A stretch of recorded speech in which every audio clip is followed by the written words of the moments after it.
lives and saving property. Thank you all very much. Garcia? Oh, hello. I'm so busy fanning. We're kind of hot over here. My goodness. And, I've got a little fanning helper. Her name is Emma. She's adorable. She is the star of this show. And you know what? Little Emma has meant so much to this family. I want to introduce you to Jason Pizzetti and his wife, Faheen. Dad. This little Emma's 17 months old. And she has just been the light of your lives. Let me ask you, Mom, because you've actually been speaking, typical 17-month-old, you've been speaking on behalf of your husband, Jason, now. Yes. Explain to us why he can't speak on his own. Jason was diagnosed with ALS in February 2008, and the first symptom that we noticed is his speech. And he was a teacher, he was a musician, so we really noticed it.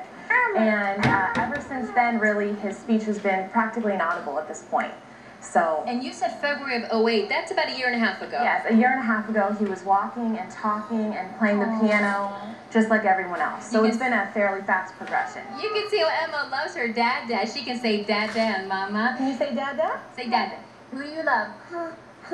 Oh, you love your dad and your mama. Now, you and I talked a little bit beforehand, and I'm sort of asking questions of your husband through you because you're speaking on his behalf.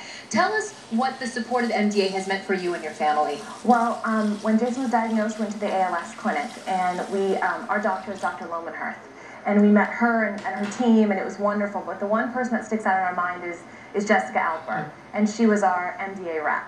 And it wasn't about what we could do for her, it was about what she could do for us.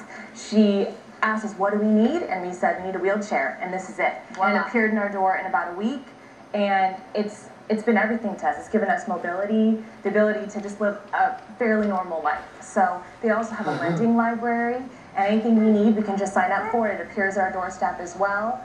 Also, MDA research-funded Ralutech, and that's the one drug that's FDA approved for ALS. Now, can I ask you, I'm kind of doing the math here. Was Emma born right about the time that you got the diagnosis? When I was 3 months pregnant, Jason was diagnosed. And Emma was actually born on Jason's birthday, April 1st. Well, how's that for timing? Yep, the same day.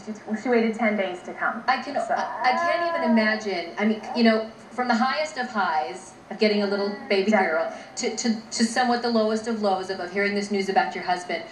What has it been like for you to have this little one come into your lives at such an important time? Well, Jason has been really optimistic. He's extremely optimistic. He does not let ALS define him as a father or us as a family.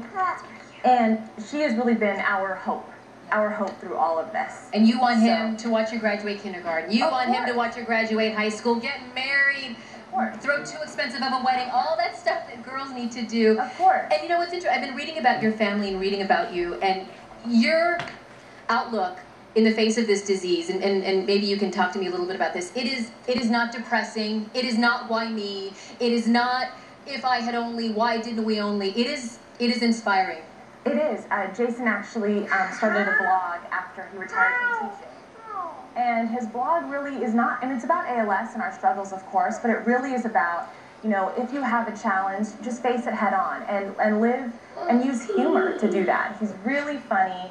And, obviously when we found out where he was going to be a dad, he thought about playing catch with her in the backyard and things like that. But, we can't do those things, but we do a lot of things together. He gives her a bottle at night, and we go to Disneyland, and we travel, but we can't do that without the support of the MDA and all our friends and our family. So it is an inspiring story. I cannot get enough of you. Give me a kiss. I'm a mama of a 1-year-old, so I have freedom to kiss other babies. Yes. You guys, you know what? You guys are so inspiring. Thank you so much for joining us. Thank you. Thank you for being here. Thank you for being so good, little girl. And Emma, you want to say the one thing you practice? What do we say? Okay, Emma is Mama and Daddy's hope. Oh, she's our hope. Good girl. I'm going to take you home for 2 weeks. Okay, you know what? Honestly, I want you guys to call because you guys need to help Emma be her daddy's hope. Tom Baker, you're going to help us do that, aren't you? We certainly hope so. And what we're